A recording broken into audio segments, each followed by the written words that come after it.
Precision, em mais um programa Graça a Sermão Entrevista. Hoje vamos falar sobre um tema extremamente novo, que tem gerado ao mesmo tempo bastante curiosidade e muito interesse em entender como que essa inovação ela vai impactar o dia a dia das pessoas e o dia a dia dos negócios também. Eu recebo aqui no nosso estúdio o Marchese, Alexandre Marchese. O Alexandre é professor de MBA, responsável pelo núcleo de varejo da SPM, e vai conversar conosco sobre linguagem cognitiva. Então, como eu falei aqui na abertura, né, eu acho que é um tema super interessante. Agradeço por você estar aqui, Marchese, para a gente falar de um assunto que eu acho que está despertando bastante interesse hoje, né?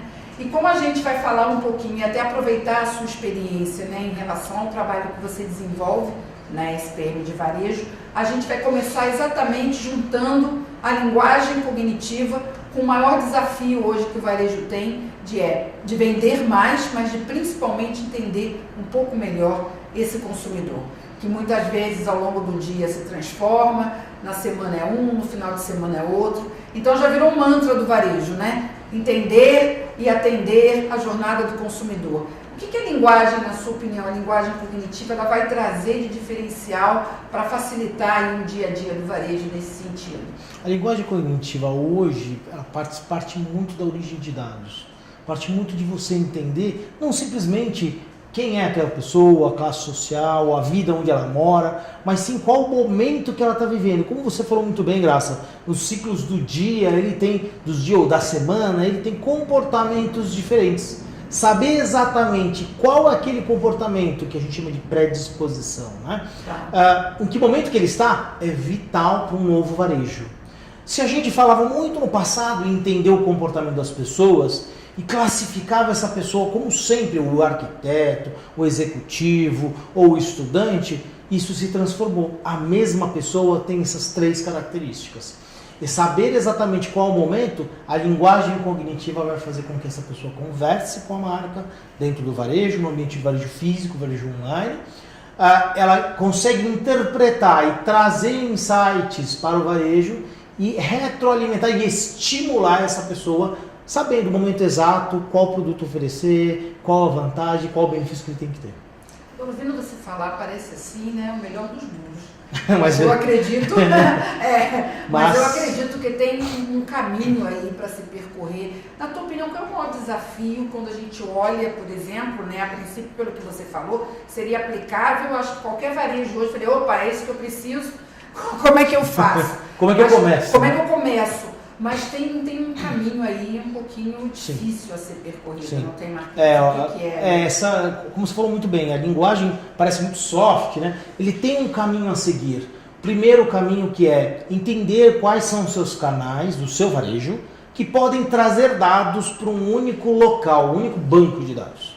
Segundo, construir uma linguagem cognitiva ou contratar um serviço, enfim, que possa interpretar esses dados e o canal de resposta. Isso seriam etapas que se sucedem ou são coisas que são feitas simultaneamente ou é uma coisa após a outra? Essas coisas se sucedem, porque a linguagem cognitiva funciona para o mercado de arquitetura como uma linguagem de arquitetura e o robô que constrói essa linguagem ou que usa essa linguagem precisa saber o dicionário. É como a gente é uma criança, né? A criança nasce, ela é bebezinha, a gente ensina para ela como escrever, como comer, como não sei o quê. Depois de um certo tempo, ela já sabe algumas coisas, outras está aprendendo. E quando vira adulto, a gente não precisa ensinar mais. O robô é a mesma coisa. A linguagem cognitiva tem que ensinar para esse robô como andar, como pintar, como comer. Depois, algumas coisas ela não ensina mais e no terceiro momento ela anda sozinha. Então, até te interrompi para entender um pouquinho se sucede, mas você está me explicando que tem uma primeira etapa, que é a etapa de você identificar os próprios canais que você já tem e que trariam essa informação. E aí, rede social hoje é um canal muito importante. Perfeito, né? Rede social, o próprio ponto de venda, a gente esquece, a gente acha que o ponto de venda não extrai informação, ele dá muita informação. O ponto de venda pode ser físico, pode ser físico, pode ser online. O físico, vamos entender o físico. Quando você entra hoje numa loja, pelo celular eu consigo geoclassificar e saber que você está lá dentro. Já é uma informação. O que você chama de informação é isso. Isso. Né? Quando ele passa para frente de uma loja, eu identifico que passou um corpo com aqueles sistemas de contagem, eu já identifico. Quando eu interajo em rede social com a marca, eu capturo os caracteres, como a pessoa escreve, se ela está feliz, se ela está triste, se é o momento de abordá-la por causa de um desconto ou com uma vantagem de relacionamento,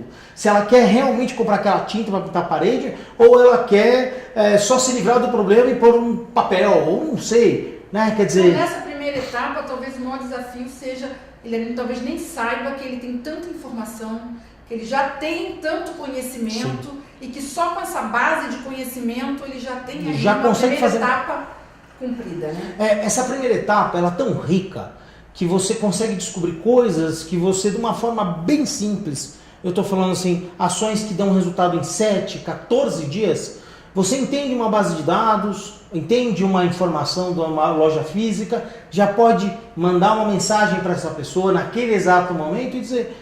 Você gostaria de conhecer o meu quadro, minha loja, aquela coisa, que você já começa a mostrar resultado rápido. Então é possível sim você construir um caminho, uma visão total, mas passo a passo. Entendendo um pouquinho esses passos, né? Então, mais ou menos a gente entendeu uma primeira etapa, mas você estava explicando que tem as outras etapas, né? A primeira etapa é ensinar. Esse conhecimento que já está disponível. Primeiro ouvir e ensinar esta criança, a esse robô, qual é a linguagem, como ele deve se tratar quando ele crescer. Segundo momento, já entendeu que ele compreendeu essas informações, teste e validação. Né? Quer dizer, é um momento onde você identifica se aquela informação, aquela regra funcionam certo para aquela pessoa como a Graça ou como o Marquese, naquele exato momento. Isso tem que fazer em ambiente de laboratório, você pode fazer em campo esses testes? Pode fazer em campo, inclusive, né? Sem comprometer a relação com o consumidor, o risco de erro aí não é grande. Quando a gente faz um praça-teste, a gente faz um universo muito pequeno. Tá. Podem ocasionar crises, problemas relacionados a isso, mas elas não são relevantes o suficiente. Tá. O maior ponto é o seu teste. Tá. Porque a gente hoje no ambiente digital, no ambiente omnichannel, o que importa é pivotar, é fazer o teste sempre. E as pessoas já se acostumaram com isso. Avança, ajusta.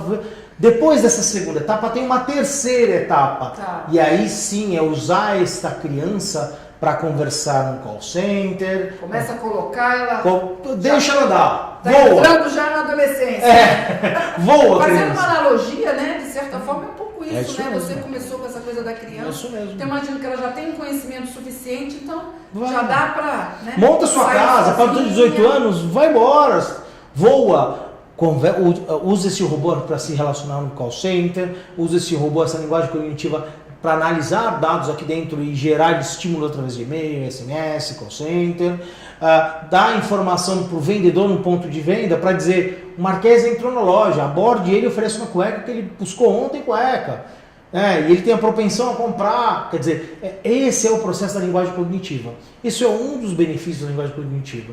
Tem outros vários benefícios. Melhoria de atendimento e gestão, melhoria no ramo médico, e aí com diagnóstico, e possível solução, mas não é a solução porque o médico tome a decisão.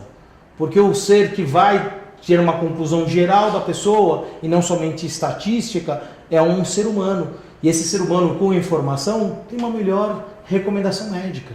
Agora, existe aí, entendemos um pouco os passos, e obviamente que tem muito mais complexidade. A gente ficaria só na primeira etapa, aqui na primeira pergunta a gente ficaria bastante tempo, né? Mas para a gente avançar um pouquinho mais em outros aspectos, existe um desafio nessa fase do conhecimento, do aprendizado, voltando à analogia da criança, muitas vezes uma criança educada de uma maneira errada, ela vai ter comportamentos errados, né? Então me parece que o cuidado nessa primeira etapa, ele é muito importante, é como se fosse um alicerce, né? É o que costuma dizer na vida, né? Assim, o conhecimento que você recebe ali de berço, muitas vezes te acompanha até na vida adulta. Qual é o risco que se tem, aí não na fase de teste que eu perguntei para você, Marquese, mas dessa fase inicial de você realmente levar para esse ambiente o conhecimento correto, o conhecimento que vai permitir que lá na frente as atitudes e o comportamento seja realmente o comportamento esperado. Como um filho também. Exatamente. Nós temos a atenção com o filho, levar na escola, levar no mercado, brincar com amigos de boa índole. O robô é a mesma coisa. A linguagem cognitiva é a mesma coisa. Se você não... o cuidado é uma atenção como de um filho e o respeito que deve ser por ele, porque ele é uma inteligência artificial, um robô. Ele pensa sozinho em alguns determinados momentos. Ele vai começar tendo livre-arbítrio. E o cuidado é o mesmo. É a mesma atenção. E isso pode ser, se houve uma falha, consertada nas etapas seguintes? Pode. Pode. Naturalmente. Claro que depende do nível de problemas, mas assim, naturalmente um robô ele tem esse comportamento como uma pessoa adulta, uma pessoa jovem. Quando ela sai um pouco de casa, volta às 3 da manhã, quando traz o pão pra gente comer no café da manhã e fala, ó filho, limita até 1 da manhã. E ele se ajusta da mesma forma o robô. Eu estou fazendo a analogia do robô para uma forma bem clara, né? Perguntar, você tem usado muito a palavra robô, mas na verdade quando a gente está falando da linguagem cognitiva, um software é uma aplicação que pode não estar configurada nesse imaginário do robô, digamos assim. Ele pode não estar configurado. O ponto é usar a linguagem cognitiva de uma forma ativa com o robô. Tá. Quando você usa a linguagem cognitiva, você pode simplesmente analisar informações, usar para fazer interfaces, mas a forma mais representativa que o mercado está conhecendo é o robô. E por isso que eu estou usando o termo robô. Mas voltando lá para o nosso exemplo do varejo, né? Nesse caso, surge logo aquela pergunta, né? Claro. E como é que fica essa questão do humano nesse processo? Vai haver realmente, o que se fala muito, um processo de substituição no momento em que você absorveu o conhecimento, começa a colocar essa linguagem para interagir com o cliente? Você acredita que aí tem um problema que você precisa reposicionar realmente a sua mão de obra, os seus profissionais? Como é que isso vai funcionar? O conhecimento é constante. A evolução das profissões vão acontecer. Claro que a gente entende que as profissões como estão hoje estão se transformando, elas vão se transformar. Como vários exemplos de empresas de telefonia que hoje agora são bandas, vendem TVs por assinatura, a mesma forma as profissões vão se transformar. Muitas vezes pessoas me perguntam, vai acabar a profissão tal, vai acontecer tal coisa. Não vai acabar. Porque o que acontece? Quando você tem uma linguagem cognitiva em um robô, ele para num determinado momento, e esse determinado momento é onde o ser humano vive. A gente vai ver muito tempo nesta relação, até o próprio ser humano se encontrar, qual vai ser. Agora, as profissões vão se transformar, não vão encerrar, não vão fechar. Cabe sim uma atualização profissional, enquanto melhoria das profissões, melhoria da rota a ser criada, esse tipo de coisa. Agora, acabar com uma profissão, sumir, isso de verdade... Que exemplos você pode trazer de, não profissões que vão desaparecer, mas de que possa haver um reposicionamento de algum elemento que hoje é importante, né, nessa cadeia, assim, a atividade que ele desenvolve e que essa atividade possa se transformar? Você tem experimentado vários isso? exemplos. Tá, vamos lá. Vamos voltar até antes da linguagem cognitiva. Hoje, com o self-checkout dentro do varejo, onde você não tem a figura do caixa e sim o equipamento, né? tão tradicional, tanto no Brasil pelo menos tão tradicional. Com certeza. Não tem mais a figura do caixa, e aí eu tenho vários exemplos do Pão de Açúcar na Pamplona, McDonald's agora na Riquelme, e outros vários exemplos. Esta própria profissão do caixa se transformou num atendimento especializado e não mais num vendedor. Né? Eu não estou nem falando de linguagem cognitiva. Né? Na hora que eu vou para uma linguagem cognitiva, onde a maior pergunta é as profissões como a call center, né? Televendas, acho que é a maior pergunta nesse sentido, elas são pessoas que começam a se transformar para entrar dentro de mercados de bancos online, dentro de outras profissões de vendas online, atendimento. O atendimento sempre vai existir, o atendimento, seja mecânico, seja humano, a relação. O que vai se transformar é o atendimento de call center que a gente existiu no passado vai se transformar para o atendimento personalizado, seja para o robô ou para o ser humano. Tá. E aí você pode ter, no caso, uma combinação onde nessa transformação o robô, enfim, ou a linguagem cognitiva passa a ser o elemento que vai transformar aquela profissão, que vai fazer com que aquela profissão tenha uma qualificação maior, seria um pouco isso? É bem vai isso. Haver uma combinação. A gente vai passar um momento híbrido de combinação entre a pessoa e o robô, onde a pessoa é orientada pelo robô. Depois a gente vai passar para um momento onde o robô vai se relacionar e num segundo nível, num problema mais elaborado, mais complexo, a pessoa vai se relacionar. Num terceiro momento, vai existir o robô na cadeia inteira, porém essa pessoa vai tomar um cargo de decisão. Uma outra atividade. Agora essas fases, né? Voltando lá para entender um pouquinho como é que isso tudo vai acontecer, nós falamos daquela fase do conhecimento, depois do teste, né? E depois de colocar realmente em campo. Também nesse processo, onde começa o robô a entender o processo profissional, como é que você vê isso? Isso também precisa ter step by step? Não dá para queimar etapas nesse processo? Sim, quando a gente vê o robô aprendendo, é uma vez só. Num processo, dá para se queimar a etapa no processo das cadeias. A gente vê hoje muitos call centers sendo atendidos por URAs eletrônicas, né? Isso acontece muito de uma forma muito rápida, sem falar em linguagem cognitiva. Exatamente. Aquilo não é linguagem cognitiva. Tá. Linguagem cognitiva é outra coisa, aquilo são URAs audíveis que você interage e ela busca informação no banco de dados, mas não é uma linguagem cognitiva que pensa e responde como um ser humano, né? São coisas diferentes, mas isso pode acontecer e queimar muitas etapas para implantar hoje no varejo. Hoje, a maioria dos principais... Você está falando, desde o início a gente está vendo aqui que a gente não está falando de futurologia.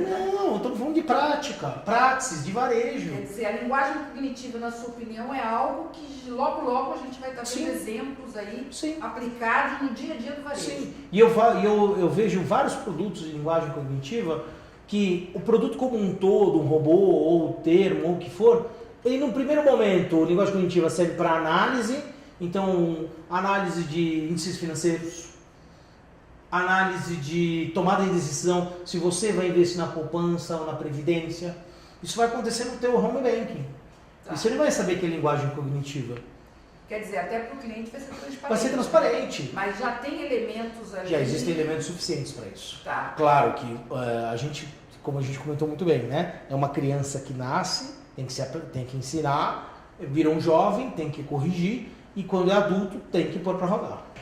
Perfeito. Marquese, ótimo, excelente bate-papo, espero que vocês tenham gostado também. Vamos esperar que a gente consiga trazer o Marquese aqui outras vezes na TV Decision para falar de um tema tão importante. Eu aguardo vocês então numa próxima oportunidade.